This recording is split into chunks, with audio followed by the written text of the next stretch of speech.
How to delete Telegram group for everyone. If you have been using the Telegram application and wondering on how to remove or delete the group that you are using or you are on it, don't worry. In this video, I will show you how to do it. So let's get started.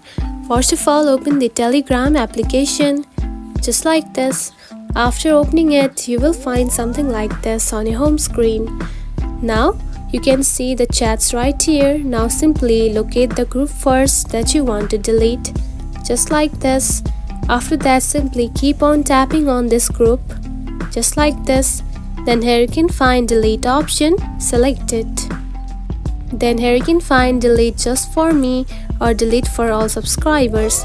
Now simply to delete this group for everyone, simply tap on to delete for all subscribers. Tap on it and simply confirm it and tap on to delete all. And now you can see the group has been deleted. And that's it. This is how you can delete Telegram group for everyone. It is a very easy process, right?